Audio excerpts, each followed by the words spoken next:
بہرحال کیفیت یہ ہے، کہا یہ کہ ولا یاتون الصلاۃ الا وهم کسالى، عام ترجمہ اس کا کیا جاتا ہے کہ یہ نماز میں کھڑے ہوتے ہیں اس حالت میں کہ بڑے ہی سست سے ہوتے ہیں.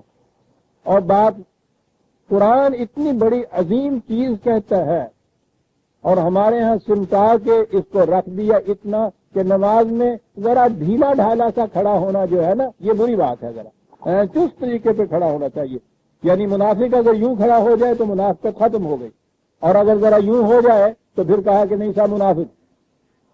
یعنی اتنی سی بات یہ ہے کہ ابدی طور پر قرآن کے اندر یہ چیز دینی تھی کہ نماز میں کھڑے ہوا کرو تو یوں ڈھیلے ڈھالے نہ کھڑے ہوا کرو یا چست کھڑے ہوا کرو. ڈھیلا کھڑا ہونے والا منافق ہوتا ہے، اور اس منافق کی کیفیت یہ ہے کہ اس کا عطیہ بھی قبول نہیں کیا جاتا، ساتھ نہیں ان کو رکھا جاتا. ان کو جہنم کے در کے اسفل میں کہا گیا ہے قرآن میں. یعنی یہ ٹھیک ہے کہ یہ مخالفت کرنے والے نہ ماننے والے بھی جہنم میں ہیں، لیکن وہ جو پست ترین درجہ ہے جہنم کا اس میں منافق کو کہا ہے قرآن میں پھر درسل اسفل من النار. تو اور اس کے لیے نشانی یہ بتائی کہ نماز میں کھڑے ہوتے ہیں تو ذرا ڈھیلے ڈھیلے سے کھڑے ہوتے ہیں، چست کھڑے ہو جائیں تو پھر جنت. یہ ہے وہ چیزیں عزیزان من کہ جو ہمیں اصل بات تک نہیں آنے دیتی.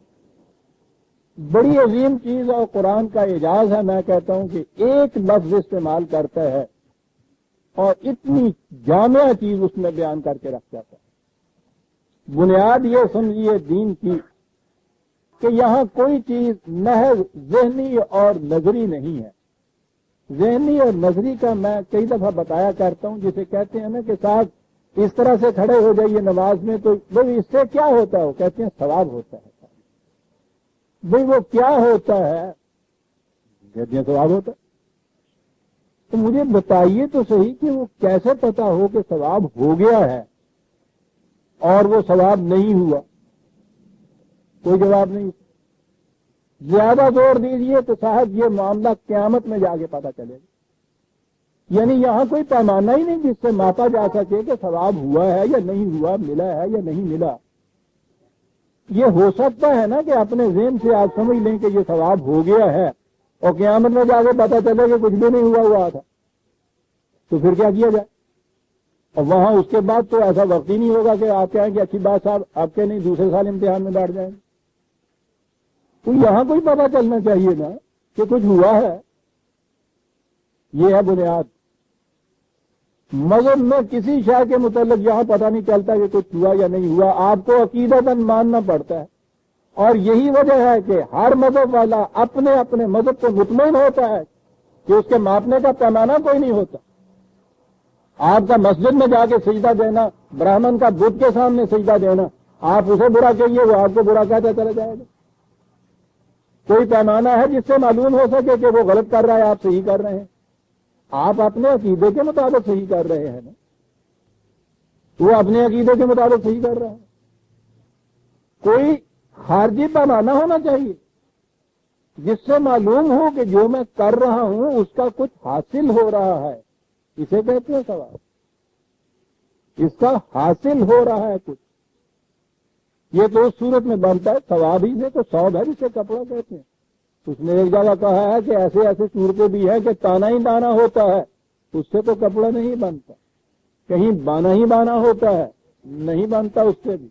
یہ تو تانا اور بانا دونوں کٹھے ہوں گے ایک خاص صورت میں تو پھر کیفیت پیدا ہوگی جسے آپ ثواب کہتے ہیں. کپڑا تو اس صورت میں بنتا ہے. دونوں چیزیں بھی موجود ہوں آپ کے پاس، تانا بھی ہو بانا بھی ہو، بنا نہ جائے کپڑا نہیں بنتا.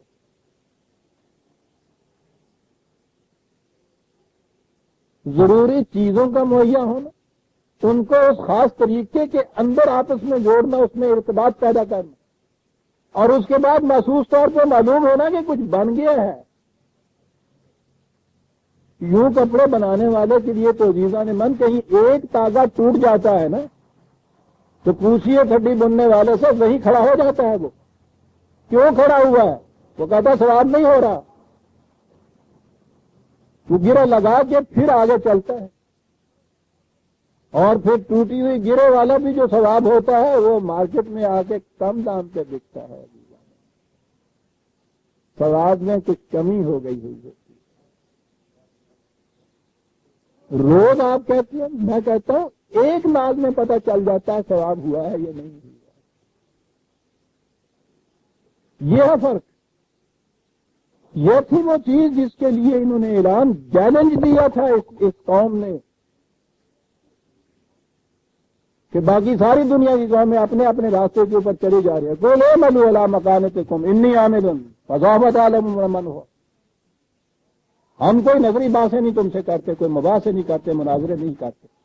تم اپنے طریقے پہ کھڈی بنتے چلے جاؤ جس طرح سے تم چاہتے ہو، ہم اپنے طریقے پہ بنتے چلے جائیں گے. شام کو پتہ چل جائے گا کہ کس کا طریقہ صحیح تھا. بات ختم ہوئی ہے. بحث ہی کون سی ہے؟ کوئی جھگڑا نہیں، کوئی دھندا نہیں بھائی. کوئی بحث نہیں انہوں نے کی، کوئی مباحثے نہیں ان سے کیے ہیں. اعْمَلُوا عَلَىٰ مَكَانَتِكُمْ إِنِّي عَامِلٌ. بات سیدھی سی ہے صاحب. تم اپنے طریقے میں کام کرو. تم یہی کہتے ہو نا کہ ہمارا طریقہ بڑا صحیح ہے، اس کی آؤٹ ٹرم نہایت عمدہ نکلے گی. ٹھیک ہے، عقیدے کی بات وہاں نہیں کی جا رہی ہے. اعْمَلُوا عَلَىٰ مَكَانَتِكُمْ إِنِّي عَامِلٌ فَسَوْفَ تَعْلَمُونَ. عربی جاننے والے جانتے ہیں یہ صوفہ جو ہے یہ کیا آتا ہے. یوں پتہ چلے گا، ایسا جسے کہتے ہیں نا، ابھی معلوم ہو جائے گا. یہ نہیں کہا کہ تم اپنے طریقے پہ وہ بھکتی ایشور کی کرتے چلے جاؤ، ہم اپنے طریقے کے اوپر نماز پڑھے جاتے ہیں تو قیامت میں جا کے معلوم ہو جائے گا. سوف تعلمون، ابھی پتہ چل جائے گا.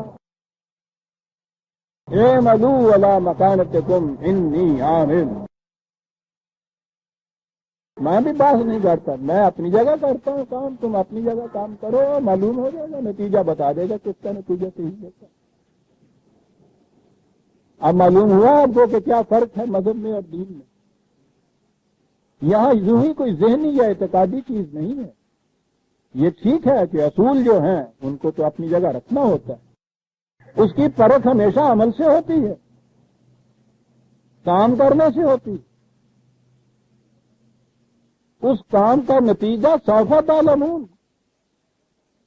آپ کو تو جو دعا سکھائی گئی ہے آتنا فی دنیا حسنتاً پہلے ہے اور پھر آخرت حسنتاً بعد میں جا کے آتا ہے. یہی یہ نتائج. وعد اللہ الذین آمنوا منکم وعملوا الصالحات لیستخلفنہم فی الارض.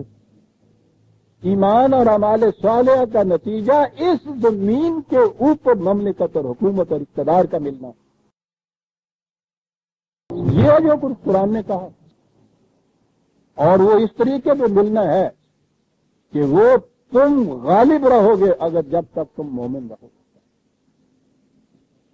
دوسری جگہ ہے کہ کفار کو کبھی ہو نہیں سکے گا کہ تم پہ کامیابی اور فتح مندی حاصل کرے. کیا یہ ایسی چیزیں ہیں، یہ آیتیں ہیں جن کے متعلق قیامت میں جا کے پتہ چلے گا؟ اس کے برعکس کہا کہ یہ چیز نہیں ہے، اگر اس انداز سے نہیں چلو گے تو ضربت علیہم الذلۃ والمسکنۃ باؤوا بغضب من اللہ اینما ثقلت. ذلت کی مار، غضب خدا کا، لعنت، جسے محکومی، مسکینی، مغلوبی، محکومی، ہر قسم کی ذلت، رسوائی، یہ ساری کی ساری مسلط ہو جائے گی تم سے. کیا یہاں اس کے متعلق معلوم ہوگا یا وہاں جا کے پتہ چلے گا؟ ان کے تو پیمانے ہی عجیب. پیمانہ یہ ہے کہ جو یہاں سب سے زیادہ ذلیل ہوگا وہاں سب سے زیادہ مقرب ہوگا. کیا بات ہے اللہ میاں کے تقرب کی. جنیاں زیادہ جتیاں پہن گیا، ہر جوتی ریبو جوتی کی فرشتہ ملے گا. صحیح قانون کے مطابق، صحیح فارمولے کے مطابق ایک کام جب کیا جائے اس کام کا جو محسوس نتیجہ سامنے آتا ہے اسے ثواب کہتے ہیں. اور اس کے لیے طریقہ اس نے بتا دی.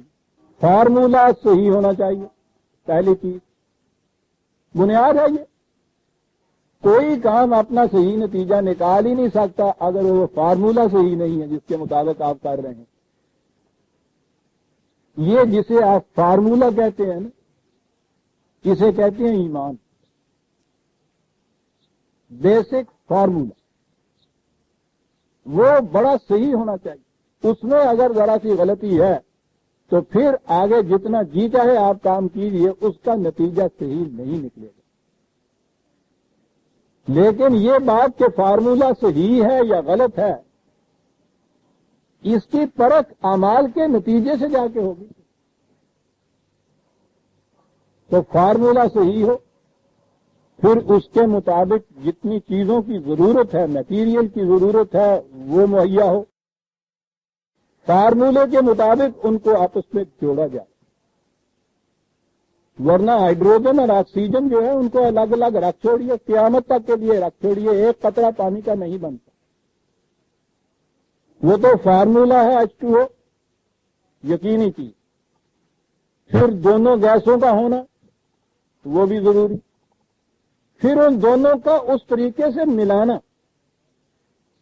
یہ کیجئے، گیسز جو ہیں دو مایا کی شکل میں، پانی کی شکل میں سامنے آ جائیں گے. یہ ہے سوال. وہ کہتا ہے کہ نہیں صاحب اس طرح سے نہیں پانی بنتا. ہم کہتے ہیں بنتا ہے، جھگڑتے رہیے قیامت تک کے لیے. طریقہ کیا ہے؟ ان سے کہا کہ صاحب سیدھی سی بات ہے، یہ لیجئے ٹیوب، یہ ہیں گیسے، میں بھی بناتا ہوں، تم بھی یہ کرو، ابھی پتہ چل جائے گا کہ کس کا فارمولہ صحیح ہے، کس کا عمل درست. بات صاف ہے. اور اگر انہیں الگ الگ رکھا ہوا ہے تو کوئی نتیجہ مرتب نہیں ہو سکتا. اب آپ کیجئے، آج تو ہم نے یہ بات کی، فارمولہ بھی میں نے کہا، لیبارٹری بھی کہا، ہائیڈروجن اور آکسیجن بھی کہیں، فیوز بھی کہیں. یہ ساری چیزیں آج کی اصطلاح میں ہم نے بات کی. قرآن ہے، گفتگو کر رہا ہے پہلے ان لوگوں سے کہ جن کی سطح وہی بادیہ نشین، صحرائی، بدو، عام زمیندار، دیہاتی، ان سے گفتگو کر رہا ہے. اعجاز ہے عزیزان من. بات وہ کرے گا کہ جو ان کی سمجھ میں اسی وقت آ جائے، اور وہ اصول وہ بیان کرے گا جو آج بھی اسی طرح سے غیر متبدل. ان سے کہا یہ کہ بظاہر تو تم یہ کہتے ہو نا کہ یہ روپیہ بھی ہمارا ٹھیک ہے، یہ ہم تمہارے ساتھ بھی ہیں، فارم پہ دستخط بھی کر دیے، یہ سب چیزیں ہیں. اصل شے جو ہے کہ ان کے اندر جس طریقے سے اندر ایک ارتباط کرنا چاہیے، انہیں ملانا چاہیے اور اس کے بعد نتیجہ نکلے.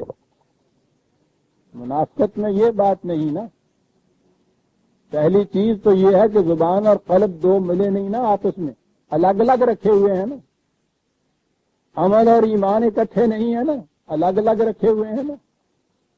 نیت اس میں سے بچنے کی ہے. بظاہر آگے کہتے ہو کہ پیسے 4 لے لیجئے اور ضمن مومنین میں نام لکھا جائے گا. یہی کچھ ہے نا جو کر رہے ہو. کہا کہ بھائی بات اتنی سی ہے، ذرا سوچو تو صحیح، کچھ ہوتا ہے اس طرح سے. یہ جو دھنیا آتا ہے نا، دھننے والا، روئی دھنتا ہے، اس کے پاس ایک تو وہ لکڑی کی کمان ہوتی ہے، ایک اس کے اندر تانت ہوتی ہے، اور پھر اس تانت سے وہ دھنتا ہے نا. کچھالا. کہا کہ یہ بتاؤ، تانت بھی ہو، کمان بھی ہو، دونوں کو اس نے الگ الگ رکھا ہو، قیامت تک کوئی دھن سکے گا؟ وہ کچھالا اسے کہتے ہیں عزیزان من. دونوں چیزیں موجود ہوتی ہیں. آپ سوچیے عزیزان من، قرآن کا اعجاز ہے یہ. کہتے ہیں کہ صاحب اس زمانے کے بدو کس طرح سے سمجھ گئے. اس کے لیے کسی افلاطون کی ضرورت نہیں. بات تو اس کی بنیاد کو سمجھ لینے کی ہے کیا کہتا ہے. اس کے بعد یہ سمجھنے کی ہے کہ یہ الفاظ اس زمانے میں معنی کیا دیتے تھے. اب یہ جو چیز ہے کہ نماز میں کھڑے ہوتے اور بڑے سست، بس یہ ترجمہ آپ نے کیا، بات ختم ہو گئی آپ کی. اب یہ اردو میں ترجمہ ہو، فارسی میں ترجمہ ہو، عربی انگریزی میں ترجمہ ہو، اتنا ہی نہیں، میں نے جو بات کہی تھی عربی کی، یوں چھوڑ کے نہیں میں آگے جاتا. خود عربی زبان میں بھی ان الفاظ کی جگہ جو عربی کے دوسرے لفظ رکھے جاتے ہیں وہ بھی نہیں یہ معنی دیتے. ویسے تو تفسیریں بڑی ہیں، عربی زبان میں ہی تفسیریں سب سے پہلے بڑی بڑی آئی نا. 100 والیوم کی تفسیریں بھی پڑی ہوئی ہیں. تفسیروں کو چھوڑ دیجئے، ایک چھوٹی سی ہے ایک تفسیر، اسے کہیے جلالین اسے کہتے ہیں. وہ جلال الدین باپ بیٹا تھے، اس لیے دو کے نام کی وجہ سے جلالین کہتے ہیں. انہوں نے کیا صرف یہی ہے، تفسیر نہیں لکھی.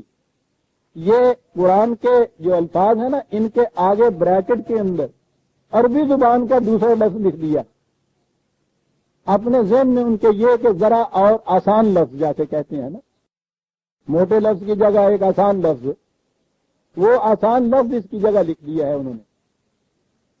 آپ اس کے قرآن کا جو لفظ ہے نا اس کو ہٹا دیجئے اور ان کے جو لکھے ہوئے مرادفات ہیں نا ان کو اکٹھا کر کے دیکھیے اور دیکھیے کوئی بات بنتی ہے نہیں، اس کا کوئی لفظ اپنی جگہ سے اٹھا دیجئے اس کا مرادف ہی نہیں ملتا۔ اور اس لفظ کو دیکھیے یہ کہ اس زمانے کا وہ بادیہ نشین عرب جو تھا، جو نہ رازی کا فلسفہ جانتا تھا نہ غزالی کا تصوف جانتا تھا، وہ بات کیسے سمجھ گیا؟ بات تو بڑی آسان تھی سمجھنے کی۔ کہا یہ جا رہا ہے ان سے کہ کہیے کہ بھائی یہی کہتے ہو نا کہ چیزیں ساری ٹھیک ہیں جی، لیکن بتائیے کہ جو اس نظام کے اندر رہتے ہوئے آپس میں ربط ہوتا ہے ہر شے کا، وہ بھی موجود ہے تمہارے ہاں؟ اگر وہ موجود نہیں ہے تو چیزوں کا موجود ہونا نتیجہ نہیں پیدا کرتا۔ کہا دیکھا ہے نا تم نے دنیا کو، اگر اس کی تانت الگ رکھی جائے اور اس کی کمان الگ رکھی جائے کوئی نتیجہ پیدا ہوتا ہے؟ یہ ہے کچھ۔ اب سوچئے تو صحیح کہ یہ ہماری نمازیں جن کو آپ کہتے ہیں، ان میں ڈھیلا ڈھالا کھڑا ہونا یا چست کھڑا ہونا، کیا بات اس میں پیدا ہو جائے گی؟ وہ تو کسالہ کہتا ہے۔ اسی لیے اس نے دوسری جگہ یہ کہا ہے نا کہ افتؤمنون ببعض الکتاب وتکفرون ببعض، کیا تم یہ چاہتے ہو کہ اس میں سے کوئی حصہ جو ہے اس کو تو لے لیا اور کسی دوسرے حصے کو چھوڑ دیا اور اس کے بعد سمجھ یہ لیا کہ کوئی بات نہیں صاحب 10 سوال دیے تھے انہوں نے، ان میں سے 5 میں کر آیا ہوں اور ان کے نمبر میں گن رہا ہوں تو وہ ٹھیک ہے، وہ 33% بن جاتے ہیں پاس۔ وہ کہا کہ یہ ٹھیک ہے تمہارے اس حساب سے تو تم یہ کر سکتے ہو کہ 10 میں سے 5 کیے، کوئی پاس کر لیے، نمبر ان کے گن لیے 33%، لیکن سائنٹیفک فارمولے میں قطعاً یہ بات نہیں ہوتی،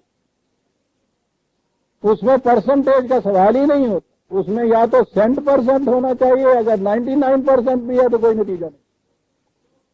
فادخلوا فی السلم کافۃ، یہاں تو پورا فارمولہ لے کے آنا ہوگا۔ وہ جو آیت میں نے ابھی پڑھی تو کہا یہ ہے کہ کیا تم یہ سمجھتے ہو کہ اس میں سے کچھ حصے کے اوپر ایمان لے آئے، کچھ حصے کو چھوڑ دیا؟ یہ نہیں کہا کہ اس میں سے پھر اتنا سا ہی تمہیں ملے گا جتنے پہ ایمان لائے۔ کہتے ہیں لوگ ساتھ تو سارے قرآن پہ کیڑا عمل کر دے جنہ ہو سکے کسی گلوں کر لیا جائے، ٹھیک ہے کہ نہیں ہے نا؟ ایک پتر جلائے دا جڑا میاں دا وہ کمان اٹھائے پھرے، وہ باپ جو ہے وہ تانت اٹھائے پھرے، اور تیسرا وہ ڈنڈا لے پھرے، شام نو آ جاؤ نا گھر تن آگے سے، کیا وہ تیسرا حصہ ان میں مل جائے گا ان کو؟ یا تانت والے کو کمان والے کو آدھا % 50% مارک مل جائیں گے ان کو؟ کیا ہوگا سارا دن یہ پھر پھرا کے جو شام آئیں گے ذلت و رسوائیاں ہوں گی نا۔ اسی لیے کہا کہ وہاں جزاء من یفعل ذلک منکم الا خزیا فی الحیاۃ الدنیا ویوم القیامۃ یردونہم الی اشد العذاب، جو یوں کرتا ہے کہ اس میں سے کچھ لیتا ہے کچھ چھوڑ دیتا ہے، 50% تو ایک طرف ذلت و رسوائیاں اس دنیا میں بھی اس کے پیچھے ہوتی ہیں، اور قیامت کا عذاب تو اس سے بھی شدید ہوتا ہے۔ یہ بھی منافقت ہے کہ اتنا جتنے جوگا ہے صاحب کر دیا اور اتنا یہ کرتا رہ گیا، مقصد کو الگ رکھا، فارم صرف شکل جو ہے اس کو قائم رکھا۔ یہ ہے نا تانت کو اور کمان کو الگ رکھنے والی بات۔ یہ جو چیز ہے وَيَأْتُونَ الصَّلَاةَ إِلَّا وَهُمْ كُسَالَىٰ، آتے ہیں نماز کے اجتماع کے لیے، لیکن کیفیت یہ ہوتی ہے کہ مقصد اور فارم جو اس کی شکل ہے ان کو الگ الگ رکھا ہوا ہو، کچھ نہیں مل سکتا۔ اتنا ہی نہیں بلکہ وہ جو قرآن کریم کی دوسری آیت ہے وہ 107 معاون جسے کہتے ہیں، اس میں تو بہت وضاحت، ارائیت الذی یکذب بالدین، آؤ ان نمازیوں کی طرف، تم نے اس کو بھی دیکھا ہے کہ جو دین کو جھٹلاتا ہے۔ کبھی ذہن میں بھی یہ آتا ہے کہ ایک شخص نماز پڑھنے کے لیے آئے اور کہا یہ جائے کہ یہ دین کو جھٹلا رہا ہے. کہے گا کہ اگر میرا دین پہ ایمان ہی نہیں ہے تو میں نماز پڑھنے کو کاہے کے لیے آؤں گا بھائی. لیکن کہنے والا تو خدا ہے، ہم آپ تو نہیں کہہ رہے. ارأیت الذی یکذب بالدین فذلک الذی یدعو الیتیم ولا یحض علی طعام المسکین. دین کو جھٹلانے والا، نام کے اعتبار سے، شکل کے اعتبار سے دیکھو تو مومن. کیفیت یہ ہے کہ جو معاشرے میں تنہا رہ جاتا ہے اس کو دھکے دیتا ہے. جو اپنی روٹی محنت سے کما کے کھانے کے قابل نہیں رہتا کبھی اس کی روٹی کا انتظام نہیں کرتا. فویل للمصلین الذین هم عن صلاتهم ساہون. اور نمازیں پڑھتا ہے اس کے بعد جا کے کہو پھٹکار تیری نماز سے. فویل، تباہی ہے اس نمازی کے لیے. کہہ سکتا تھا کہ سرکار نہ دیجیے اس نماز کا مجھے کوئی بدلہ، بے نمازی جتنا تو رہنا دیجیے. اس نے کہا بے نمازی سے بدتر حالت تیری ہو گئی. دنیا کی نگاہوں میں بھی اپنے آپ کو تو نے سمجھا کہ یہ دیندار ہے، خود بھی اپنے آپ کو دھوکہ تو نے دے لیا، اس لیے تیری حالت بدتر ہے. فویل للمصلین الذین هم عن صلاتهم ساہون. وہ جو اپنی صلاۃ کے مقصد سے غافل ہے. ہم یراؤون، صرف یہ حصہ جو نماز کا نظر آتا ہے اس کی تو پابندی کرتے ہیں. اور اس کے بعد کیفیت یہ ہے کہ وَيَمْنَعُونَ الْمَاعُونَ، رزق کے ان چشموں کو تو جو بہتے پانی کی طرح رہنا چاہیے تھا جنہیں کہ جس کا جی چاہے اپنی ضرورت کے مطابق اس میں سے لے لے، ان پہ بند لگا کے اپنی ذات کے لیے محسوس کرتا ہے اور نمازیں پڑھتا ہے. تو منہ تیرا ہو کچھ نہیں. فویل للمصلین الذین هم عن صلاتهم ساہون. فویل للمصلین الذین، یہ ہے عزیزان من. وہ کیا چیز تھی تباہی کا باعث اس کے؟ وہ دیکھو تو صحیح، نماز پڑھ رہا ہے. ہم عن صلاتہم ساہون، صلاۃ کے مقصد کو اس میں یراؤن والی بات سے الگ رکھا ہوا ہے. یہ جو محسوس چیز دوسروں کو نظر آ رہی ہے اس کی تو پابندی شدت سے کر رہا ہے. اس شدت سے ہوتی ہے وہاں پڑھنے لیے جائیے نماز اس کے لیے. وہ تیرے پاؤں میں فاصلہ وہ اتنا نہیں رہا، اتنا فاصلہ رکھو. یہ ہاں وہ دیکھیے ازار تمہارا جو ہے، سلوار تمہاری جو ہے وہ ٹسنے سے نیچے چلی گئی، ذرا اونچے رکھو، ٹھیک ہو گیا. ہاتھ جو ہے ذرا نیچے تمہارے نہیں ہوئے، اوپر چاپی کے رکھو. اللہ اکبر کرتے وقت یہاں تک تم پہنچے ہو، یہاں تک پہنچنے چاہیے، یہ کچھ کرو. یہ سارا کچھ کیا، الحمدللہ نماز ہو گئی. ہم یراؤون، وہ کہتا ہے کہ جو چیزیں نظر آتی ہیں لوگوں کو ان میں تو اس قدر احتیاط و شدت و ساہون، اور جو مقصد تھا اس صلاۃ کا اس مقصد کو اس طرح سے نظر انداز کرنا. فویل للمصلین الذین، تباہی ہے اس قسم کے مسلین کے اوپر کہ نماز کی ظاہرہ شکل کی یوں پابندی، اور مقصد صلاۃ جو تھا، مقصد صلاۃ یہ بتایا گیا ہے کہ رزق کے چشموں کو جو بہتے پانی کی طرح رہنا چاہیے تھا اس کے اندر بند لگا دینے والا. یہ تباہی نہیں، اس کے لیے تو اور کیا. یہ ہے عزیزان من صلاۃ کے مقصد اور صلاۃ کی شکل کو الگ الگ رکھنے والا کسالہ. وہ دنیا جس کی تانت اس کی کمان سے الگ رکھے. دیکھا عزیزان من کیسے سمجھاتا ہے یہ بات.